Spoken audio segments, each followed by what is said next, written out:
He can't tie his shoes yet. He can't reliably use a spoon. But he just read the word veterinarian off a poster in the waiting room. Correctly. On the first try. A word he's never seen before. A word no one taught him.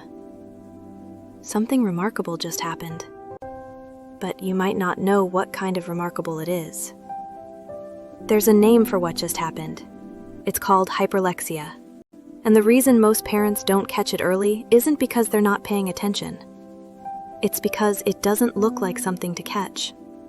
It looks like something to celebrate.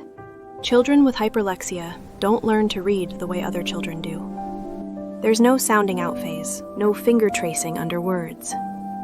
They absorb written language the way most children absorb speech, almost passively, almost automatically, like the information is being pulled in rather than pushed. Some begin before age 2. Researchers believe it has to do with an exceptionally strong visual memory and an almost magnetic sensitivity to pattern. Written words aren't language to these children. They're patterns first. And a brain that locks onto patterns will collect letters, spellings, whole words, long before it understands what most of them mean. But here's what most people don't realize. Reading a word and understanding a word are not the same thing. In most children, they both grow together, so close we assume they're the same skill.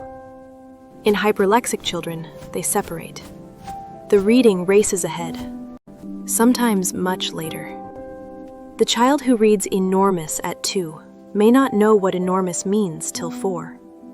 But we often forget to ask. Because the reading is so fluent, it sounds like understanding. And that's exactly where the gap hides. What's happening in the brain is genuinely unusual. The regions typically associated with language processing appear to be recruited differently in hyperlexic children. Visual processing areas carry more of the load. There's evidence of heightened sensitivity to the structural regularities in written language, not just memorizing words, but extracting rules, inferring patterns, generalizing. This is why hyperlexic children often read words they've never seen before, rather than just words they've encountered. The system isn't a library, it's an engine. It's worth saying clearly, hyperlexia doesn't look the same in every child. For some, it appears on its own. For others, it arrives alongside autism. A child who is hyperlexic and autistic isn't experiencing two separate things that happen to coincide.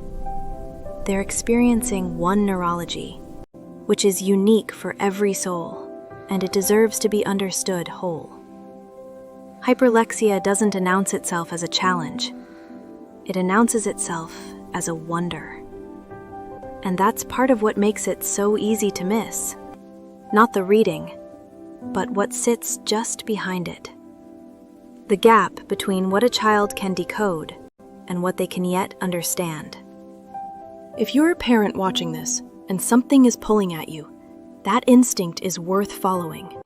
Not toward panic, toward curiosity. Toward the right questions asked of the right people. Did any part of this video feel like it was describing your child? We'd love to hear your story.